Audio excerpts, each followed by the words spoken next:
is hereditary and racially genetic in origin, and thus not remediable to a major degree by practical improvements in environment. The long-range implications of what he is doing are no different than the propaganda campaign that Hitler and his Nazi unit carried on in Germany that ended up eliminating 6 million Jewish people. Now, what is most interesting is that Hitler said the very same thing. He said, number one, that the Jews were genetically inferior to the Aryans. If one believes that the German people would have tolerated the concentration camps and the gas chambers, if news media, like the programs that Mr. Brown is setting on, if those people were willing to bring discordant views out into the open, I don't believe the concentration camps and the gas chambers could have continued to exist in Germany.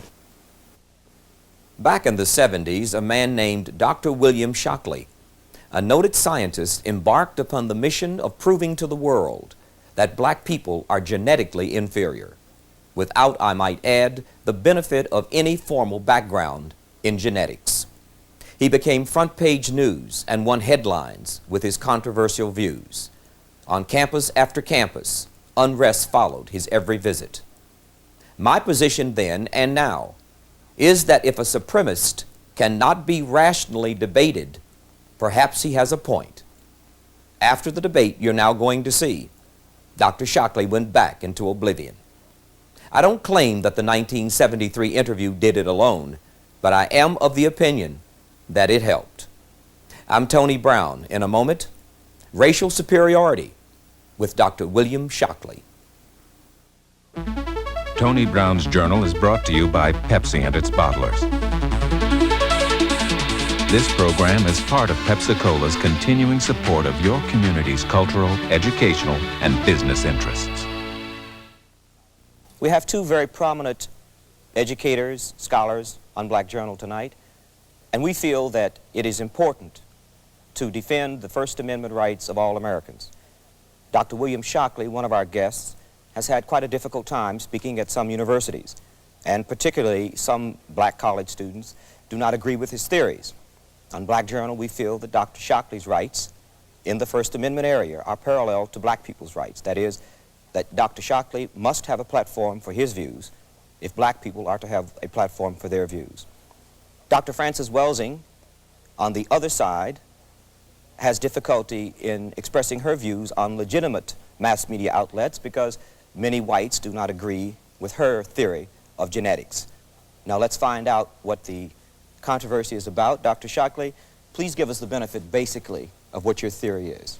My principal point, Mr. Brown, is not so much a theory of black-white differences, but is summed up in one word, which is the theme of my appearance on your program and my efforts, and the word is dysgenics.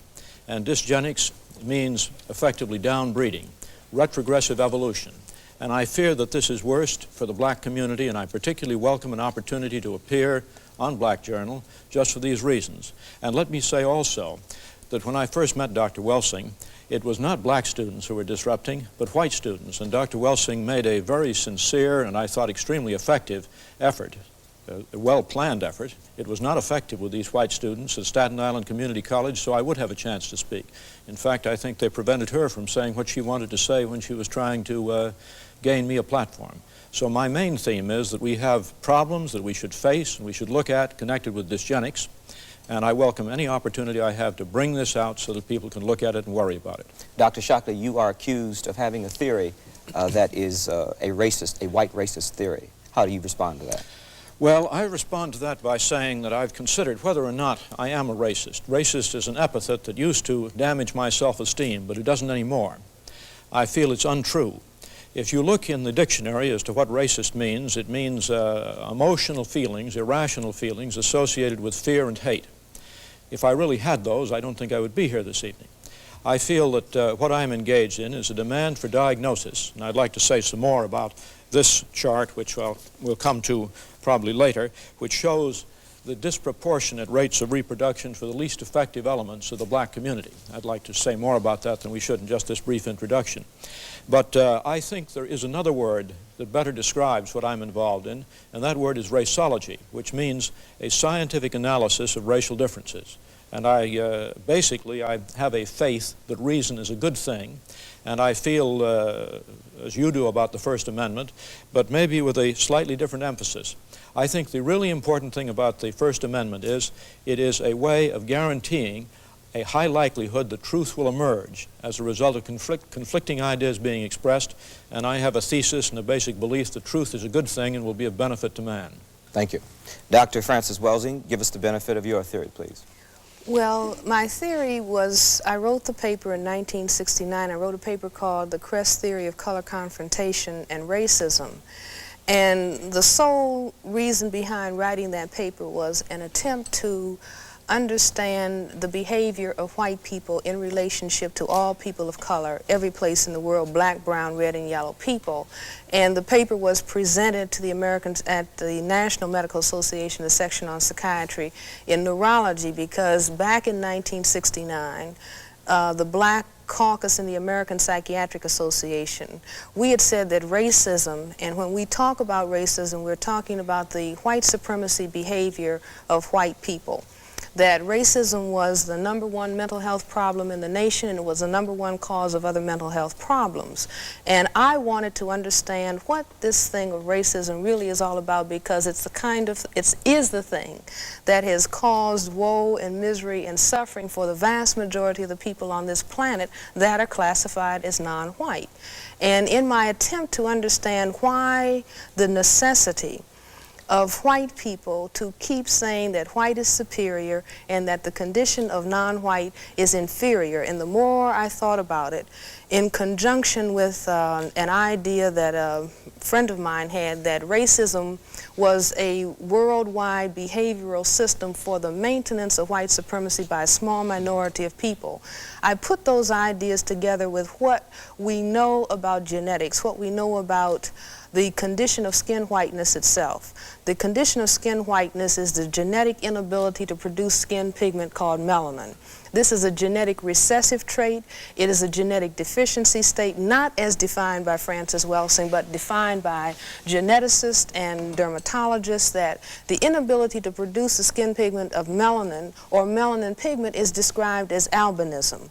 And I think that white people, even though most white people are not consciously understanding their problem in genetics, they are certainly aware that they are genetically dominated by people of color. That's why it was a statement, one drop of black blood makes you black, because people of color have the genetic capacity to annihilate white people.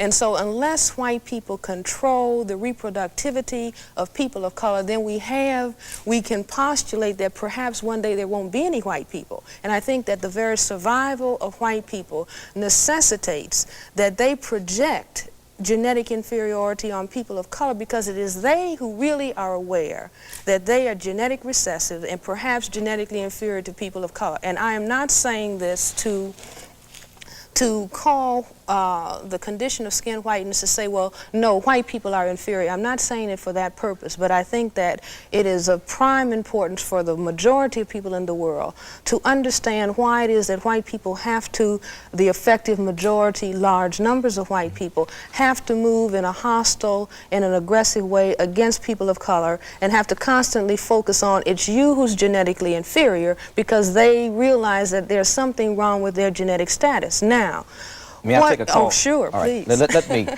so that, because we have a number of calls, and we'll see what the public wants to find out also. Just 1 second. Hello, go ahead, please. You're on Black Journal. Yes, thank you. I would like to ask the question, why does the doctor feel that his theory, Dr. Shockley, why did you feel that your theory is correct? Well, let me say that's a long question. Let me point out one aspect. I mean, it's a question that calls for a very long answer. I think I might just at this point say that in a time like 1 hour, we may expose a problem and encourage thinking about it, and this is a very valuable thing. But to cover either Dr. Welsing's views or mine, and let me say here are, just to show that these things exist, is a pamphlet that she was good enough to give me some time ago. This one's upside down. Well, that one's upside down. Yeah, Thank you. Right. And this is one of my own. It's actually a collection of a debate. The imperatives of ethnic education is yours. This is the issue of the journal. Mine was, the title of my paper is somewhat different from this, but I want to say that speaking for myself, if people would like to write to me at Stanford University, I have a post box there, Post Box S, which is the same as Shockley and Stanford. I will try to supply more information, and I'm sure Dr. Welsing will say what she can do about telling people how to reach her pamphlet. Okay. But now let me say this chart that I held up a moment ago is very important in respect to this question of why I think there may be what proves a basic difference. But I'm going to say that if there were not a basic difference in intellectual capacity in the past, there probably will be a basic difference between black and white intellectual capacity in the future, simply because of the reproduction patterns. And these are Census Bureau data, and this is the most threatening aspect. And what it indicates is that for the black women of the lowest intellectual social class, which are rural farm women, generally the education is least, the average number of children is 5.4. For women with college degrees, it's 1.9. And so this is definitely unfavorable. It is reproducing far more at the bottom end and not enough to keep even at the top end. Dr. Shockley, can for you whites, explain? let me just finish this. For whites, the numbers are also in this direction, but nowhere nearly as severe.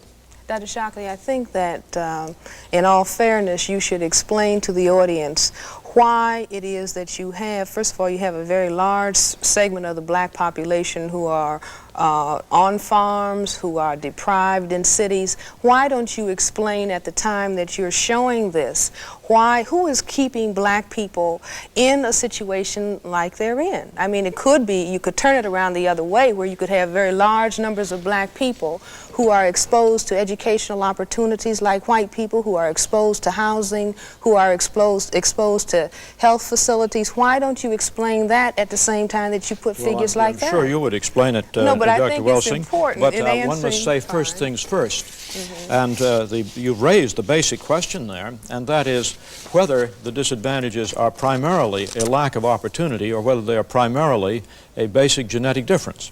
And let me mention one thing, which is that in certain areas there is no doubt about black superiority. Blacks are superior in visual acuity, and they're superior in a systematic way. Now, I don't expect that people will understand the details of this, but I simply want to show that quantitative work can be done. This happens to be a research job of my own, and what it shows, because these points that you see here lie on a line which is not the central line, but they lie systematically on a line, what it says is that so far as visual acuity is concerned, blacks are systematically better than whites.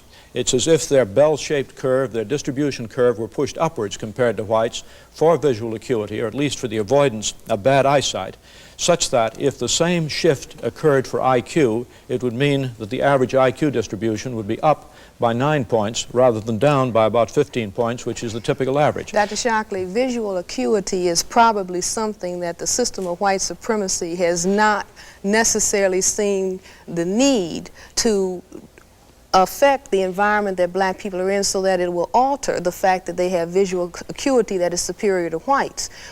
The fact of visual acuity is not attacked in the same way as educational opportunity and job performance is attacked. And I think that it's evidence for a genetic difference, in my Well, you see what I'm saying? There might be many, many more genetic differences where people of color appear superior. If I may, we have a number of people, and we'd like to get to as many as possible. If you could make your answers, not to compromise your explanation, but if you could make your answers as succinct, I would appreciate it, because we would like to involve the public as much as we can. One moment, please.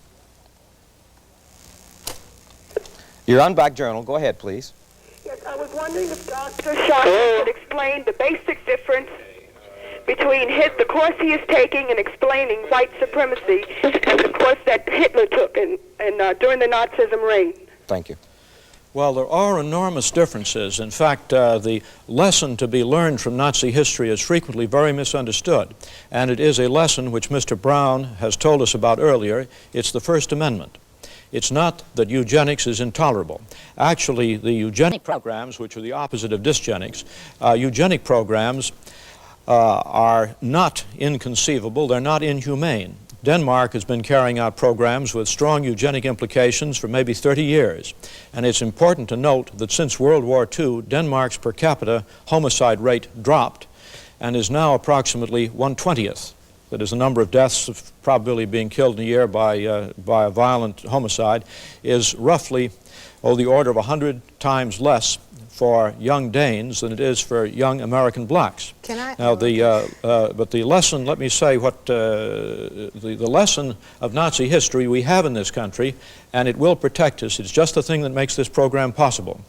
The First Amendment, which allows freedom of speech. If one believes that is not the right answer, then one has to be one of the most anti-German racists there can be. If one believes that the German people would have tolerated the concentration camps and the gas chambers, if news media, like the programs that Mr. Brown is setting on, if those people were willing to bring discordant views out into the open, I don't believe the concentration camps and the gas chambers could have continued to exist in Germany. I'd like to comment because I'd like to say that I don't think that there's a major difference between what Dr. Shockley is doing. I don't think that Dr. Shockley is fully aware of what he is doing and why he is doing what he's doing. But the long-range implications of what he is doing are no different than the propaganda campaign that Hitler and his Nazi unit carried on in Germany that ended up eliminating 6 million Jewish people. Now, what is most interesting is that Hitler said the very same thing. He said, number one, that the Jews were genetically inferior to the Aryans. Number two, he was aware that the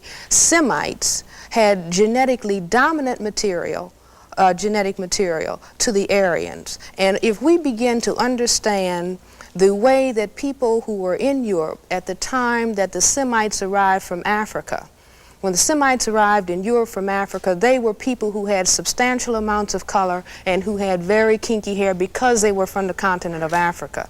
And the Europeans, the white people who were there, had a reaction, a color reaction to the Semites that is no different than the reaction and the concern on the part of people who are white in this area of the world or any other area of the world to people who have the genetic capacity to produce color, who can genetically annihilate their position. And I think it's very, very important. Even though Dr. Shockley, I am convinced that Dr. Shockley believes that he is perhaps elevating science with all of his charts and all of his figures, but he doesn't understand the things that propel him as a white individual in a social system that has programmed him throughout his life and programmed large numbers of people like him to focus on the genetics of people of color in such a way as to destroy people of color. I would like to ask a question, and Dr. Shockley, if you could answer it yes or no, I would appreciate it. Do you believe that black people are inferior in intelligence because of their heredity? I have a standard statement. It is not yes or no. It's memorized. I say it at the same time every time, I think. What I say is this. My research leads me, and it's a tragic conclusion, really. My research leads me inescapably to the opinion that the major cause of the American Negro's intellectual and social deficits is hereditary and racially genetic in origin, and thus not remediable to a major degree by practical improvements in environment. All right. If you believe that the position relatively of black Americans to white Americans is based on a genetic inferiority, and I will accept the responsibility for that word, then what do you see as the solution to the problem? Well, I see the first aspect of this is to prevent the problem from becoming worse by dysgenics. This first word that Would you that translate I mentioned. dysgenics for me and the audience? What I Would that meant be sterilization? No. Dysgenics, you see, means what that other chart I showed you says. Should blacks, the least effective element. Should blacks be sterilized? No. I have a... But if blacks are a problem and we do not allow... This is inhumane. And Dr. I think Shockley one can wants find more black humane people to solutions to this. Well, then how would... Then I would propose something in which one of the key phrases is regardless of sex, race, or welfare status. And this is the proposal. I call it a thinking exercise. It's mentioned in that pamphlet that I showed that you can obtain. And it goes this way, that you would offer a bonus to everyone to be sterilized. Now, we know we have a population explosion problem. We know that in India that bonuses in the form of transistor radios are offered to people. Would this bonus be directed to black people specifically, more than whites? Mr. Brown, what did I say just a moment ago? I said, regardless of sex, race, or welfare status. Now there is a group. Dr. Shockley. There's a group. That's what of, I say. there is a group of white people to whom this offer should be made also. Absolutely. What Now group the offer is that? the offer is based upon the best estimates, best scientific estimates that one can have of any genetically carried disabilities. Now there are some, I think, that any humane person would have no doubt about.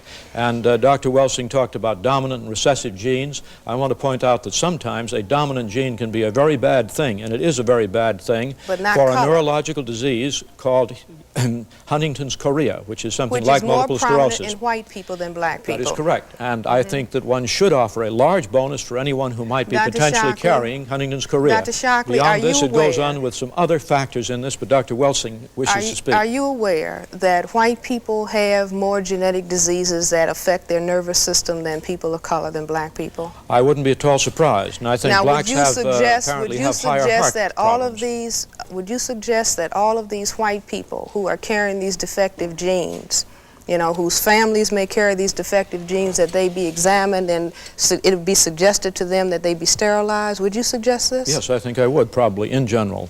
Go ahead, your Black Journal, please. Of what we know about ancient black civilizations, how can American blacks suddenly be genetically regressive? Thank you. Let me just say this. What is very interesting is in the study of biology, biologists who have studied evolution, one of the very interesting things that they say is that the more functional skin pigment cells in the animal kingdom, the higher you are on the scale of phylogenetic ascension. In other words, nature in the course of evolution went to its highest state when it produced a cell that could produce pigment, and that we were sliding backwards. The mutation to albinism is a step backwards in the scale of evolution. Are you aware of that, Dr. Shockley?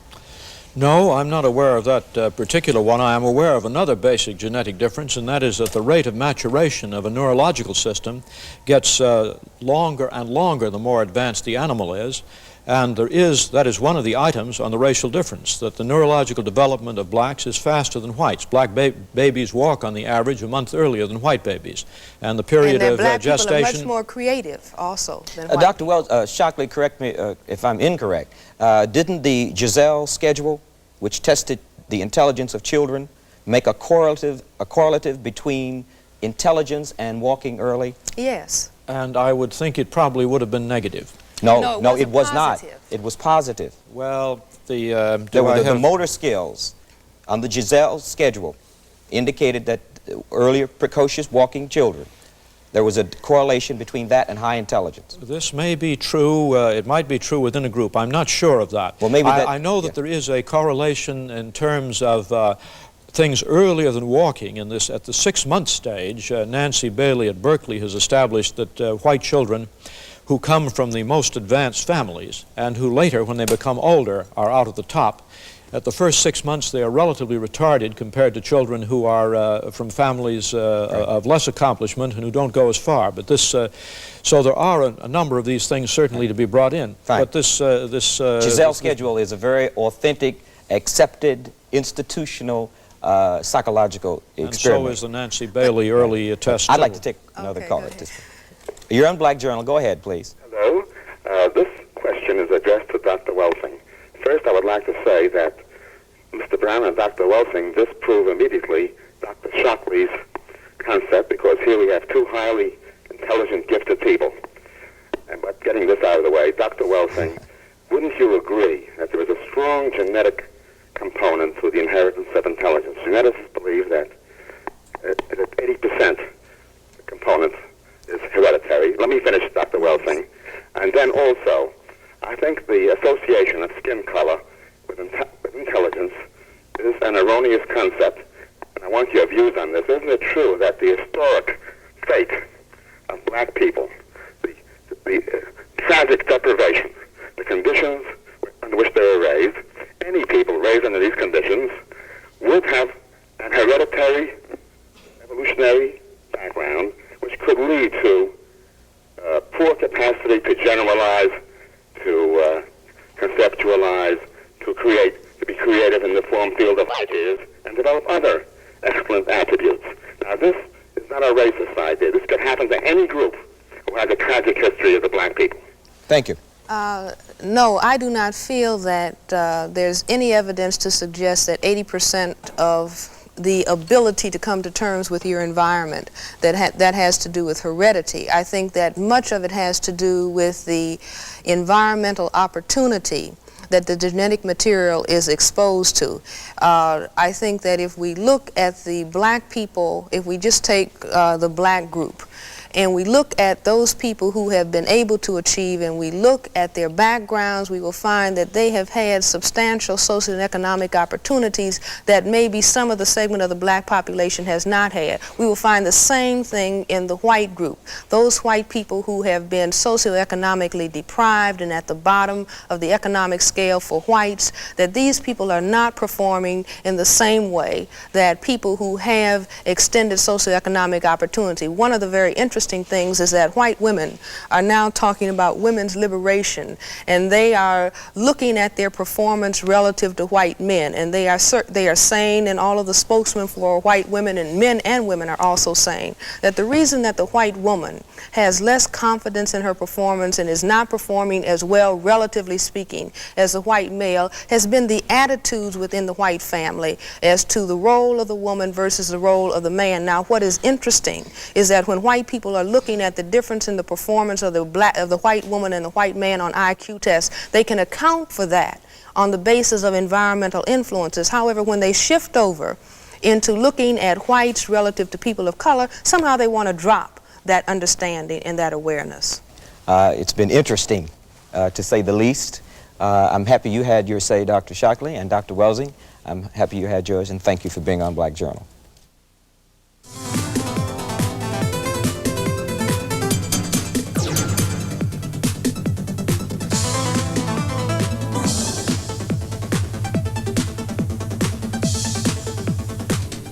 Tony Brown Environment. Of black people. Today, another bombshell suggests empirical evidence of black biological inferiority, the bell curve. A book by Charles Murray and the late Richard Herrnstein cited statistics alleging that blacks on average score 15 points below whites on IQ tests. They compared averages, not individuals, the authors asserted. True, because some of the highest test scores ever registered on IQ tests were made by blacks. However, the author's premise reinforces the racialist eugenics theory of African inferiority. We invited Charles Murray to present his views on this program. He refused. But joining me to examine this issue is the woman who took on Dr. Shockley and his views on Aryan superiority. I'm Tony Brown. We'll be back with Race and Intelligence. Tony Brown's Journal is brought to you by Pepsi and its bottlers. This program is a part of Pepsi-Cola's continuing support of your community's cultural, educational, and business interests. My guest is Dr. Frances Cress Welsing, a psychiatrist and author of ISIS Papers, The Keys to the Colors. Dr. Welsing, welcome back to our series. After 20 years, After 20 years. I'm glad to be here. I'd like to say that Dr. Shockley's premise is as vivid today and as alive as it was when we did that program in 1973. Precisely. And his premise sounds, seems to be the father of Charles Murray's, the bell curve. Do you agree with that? Well, I wouldn't say that it was a father. It's in the continuing wake of the discussion, the historic discussion of black genetic inferiority. I mean, a couple of years ago, we were being bombarded with violence in the black community is related to black people's genetics, but not anybody else's violence being related to their genetics. And so now Charles Murray is coming out, and Richard Herrnstein, that black genetic inferiority. And as a matter of fact, Tony, I'm very happy about it.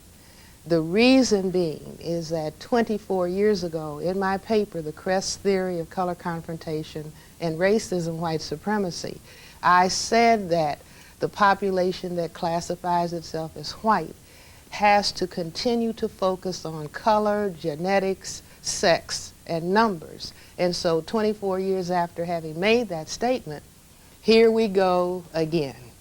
So I'm not at all surprised, and I'm glad to have the Cress theory again validated. Now, in both Dr. Shockley's conclusion and in the bell curve's conclusion is the conclusion that blacks are uneducable and that public policy needs to be shaped to understand, to conform with the, quote, fact that no amount of money is going to rehabilitate or habilitate, whichever you choose, black people in this country. Exactly. What are the implications? Well, I think, again, the implications, first of all, we need to understand that this discussion doesn't occur in the vacuum. It occurs within what I call a global, national, local system of white supremacy. Now, what do I mean by that? I maintain, and have for the past quarter century, that the behavior that we see, including this focusing, comes about because the white population on the planet is a tiny minority population. It's not people of color who are the minorities. Whites are fewer than 1/10 of the population on the planet. Number two, and perhaps most importantly, white. You see, when white people say, I am white, they are talking genetically about a genetic recessive characteristic that is a variant of albinism, not defined by Francis Welsing. Now that genetic recessive characteristic plus the minority status means that the white population can conceivably be genetically annihilated by genetically dominant black, brown, red, and yellow people in terms of skin coloration. So my thesis in the Cress theory was that all of the behavior, you see the repression of blacks, the attack on black males in particular, the lynching, the castration, the obsession with saying something is wrong with your genetics, because at a subconscious level, whites are aware we are the population on the planet that is genetically vulnerable. Now, let me give you one exception that I know of, Go ahead. and that is Brazil. During slavery in Brazil, racism as a premise for slavery was as uncommon as racism was a premise for slavery in the United States. And in a Brazil, the white population is diminishing, and the black population is diminishing, and the population in the middle, which is a miscegenated population, is the one that's growing. So I think there... Well, but see, I would say, Tony, that still if you I go... just want to finish one point. I'm sorry. I just, and my point, I'm not trying to cut you off, but I think my point is, I don't want to sound too abstract, my point is that in some parts of the world, whites don't seem to be as fearful of what you refer to as annihilation, perhaps, as in the United States. Well, I would still say if one goes to Brazil, and if you go and see who controls the banking centers, it will be a population of people that say we are white. That's you see, yeah, and right. at the same time, if you go to the favelas and into the slums, do you see the darkest and the blackest population. And you're right. And the only thing I'm saying is that that population, and that population culturally, is very different from the United States. And racism wasn't the premise for slavery there, but it was the premise for slavery in the United States. Well, you see, I say that in other words, there are variations on the theme. Mm-hmm. There's variation in terms of the particular language that the discussion is carried out in. But you never get away from, if you're black, stay back, brown, stick around, yellow, mellow, white, right. You see, and the more color you have to cause white genetic annihilation, then the more pressure that is put on you. So this hierarchy of color, whether you're in Asia, whether you're in Africa, whether you're in Latin America, Central America, this still obtains, but I don't want us to get lost. No, okay, I don't. But I do want to Right. get back to a primary point here, because I think we've jumped over it, Right. and that is the bell curve. And let me just say this, it's not just the bell curve. The week that the bell curve came out, 2 other books came out on the same subject, and they've had so much success. The cover of Time magazine, Newsweek, U.S. News and World Report had a feature story, New York Times 2 weeks in a row, very prominent play. The media just grabbed onto this idea. Now, with this happening, there's going to be a plethora of books on this very subject. Precisely. Now, in this new wave, unlike Shockley and Jensen to a lesser extent, the focus is on, quote, data, meaning that someone is empirically saying that they can demonstrate that there is biological inferiority among blacks, and that it turns on one statistic, and that one statistic is that blacks make, on average, and they were careful to say not individuals but average, because it never could have gotten off the ground with individuals, because too many black individuals are exceptions to this rule. But on average, blacks make 15 points less than whites. Now, what is your direct refutation of that alleged empirical evidence? Well, do you see, I would say this, that first of all, I'm a psychiatrist, a general psychiatrist, child psychiatrist. We've always looked at IQ tests as being very directly related to the environment. Now, if someone doesn't want to closely examine the environment, all of the dimensions of the environment, then someone could easily say, well, it's not the environment that makes the difference. Do you see, I maintain that it is the environment that makes the difference. And on Sunday, recently, article was in one of the major newspapers in Washington, D.C., where a young white male, senior at University of Maryland, had his skin darkened, and he went to the South. He could have stayed in Maryland, but he went to the South. He was going to be black because he did not believe when blacks would say it's racism, it's racism. He thought that that was really just an excuse. So he had his skin darkened by a dermatologist, and he went to the South, and he could only tolerate the oppression for 2 days before he came running home and crying to his mother, I can't deal with it, I can't deal with it. Now, what I'm saying is that here is someone who can, you know, the chemical is not given, and so he turns back white. He knew he had that escape, but he couldn't tolerate the insults in the restaurant, the various day-to-day, 24 hours a day, 7 days a week, assaults that a person of color, on his psyche, that the person experiences. Not physically. Not physically, but psychologically. you see, but it's not generally talked about. You see, in other words, he talked about such things as being ignored when he would go into a restaurant, do you see, or someone saying niggers are, you know, no good. Just on and on and on and on. Now, that's one that overt racism, overt well, I won't even call it overt. Oh, okay, but I might call, do you see, shooting or lynching overt, but I'm talking about the very subtle things. All right, and you're right. What I would like to do, however, is to identify some other environmental factors that would contribute to this 15-point gap. You've identified one, the subtle erosion of self-esteem, the subtle psychological implantation of the feeling of inferiority, which must manifest itself somewhere under some circumstance. But apart from that, what are some of the other environmental factors that you can identify? Well, if we understand racism is a system that is operative in all areas of activity: economics, education, entertainment, labor, law, politics, religion, sex, and war. And so this barrage, full court press, is coming at you on a daily basis. If it impacts economics and labor, this means, as is the case in large numbers of black families, you're talking about a one-parent family as opposed to a two-parent family. You're talking about disparage inadequacies or inequities in terms of wages, and all of this begins to impact on what it is that is happening in that critical unit that we call the family unit.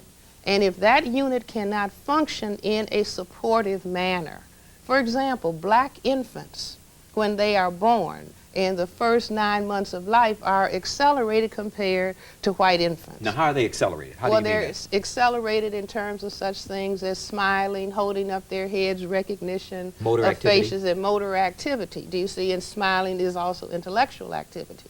But with the assault of this environment, in a highly structured environment that I say is structured for the purpose of white genetic survival, do you see that this begins to then take its toll? It's as though you have two races, two people running a race. One, you tie weights around their ankles, and everything else is equal, but one has weights tied around his or her ankles. I've seen a number of studies, and frequently they seem to cluster around something happening to a black child around 7 years of age. Have you identified that age at all? Well, I see it everywhere. Around 7, something happens to the black child. They grow tremendously up to that point, and then all of a sudden there's a fall off. Well, you see, the child has entered school at that point. And upon entering school, I mean, try to think about, when I think about what first grade was like, do you see, it was Dick and Jane and Spot and Puff, and a white family.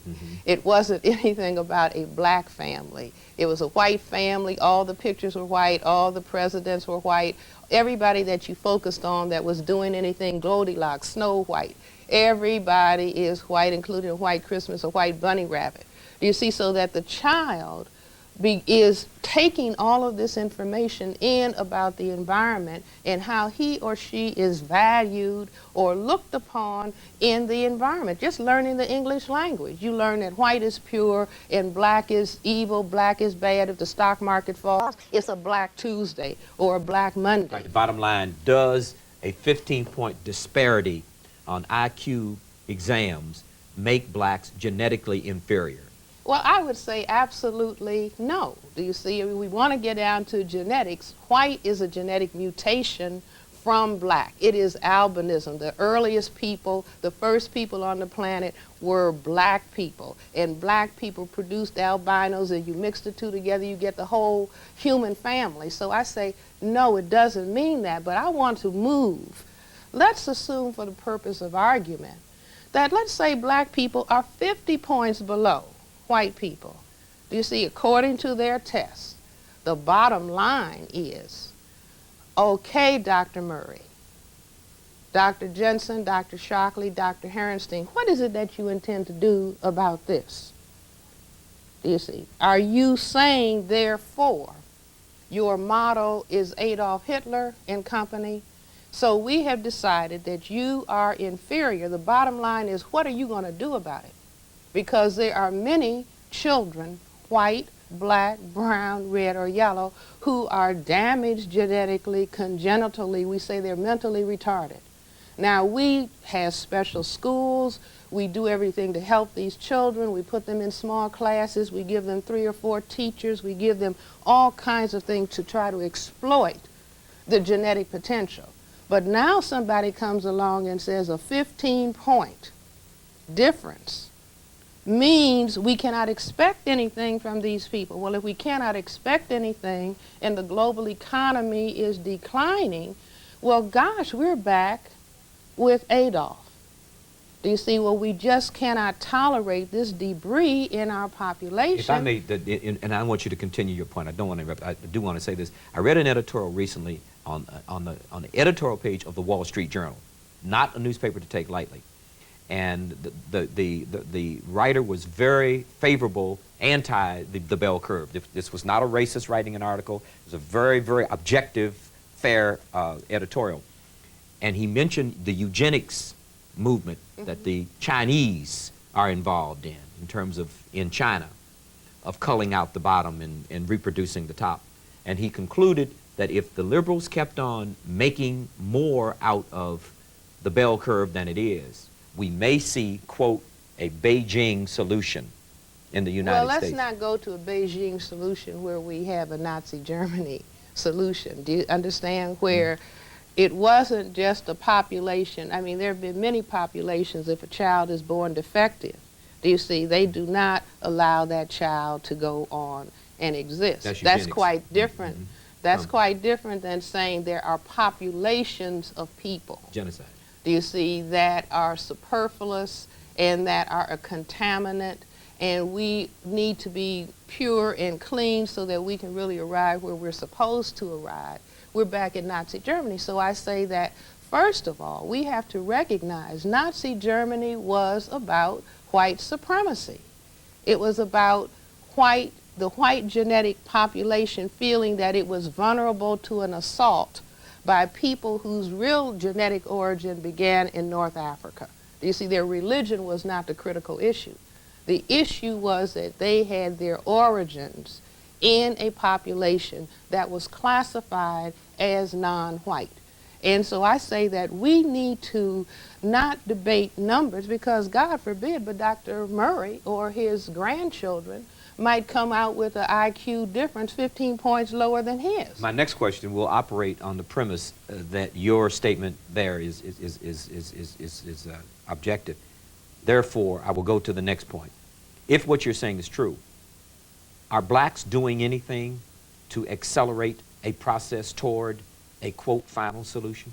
Well, blacks themselves? No. Do you see, the people of color on the planet who are being approached by people who have all these genetic issues in their minds, and they don't understand that white supremacy mindset, or the mindset that is feeling vulnerable to white genetic annihilation, so you have a big population conference in Cairo.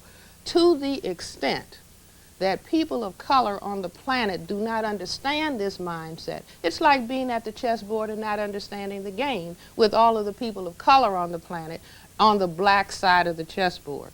And you have white supremacy, or the dynamic for white genetic survival, moving against this group of people. Now, I believe, instead of getting emotionally upset about Charles Murray's position or anybody who is in that group of thinkers, I believe, again, take out the Cress theory, see where all of this has been laid out before, predicting how this mindset operates, and begin to place oneself in a mode of understanding what the game is that is on the table. If I can summarize the game is going to turn on public opinion.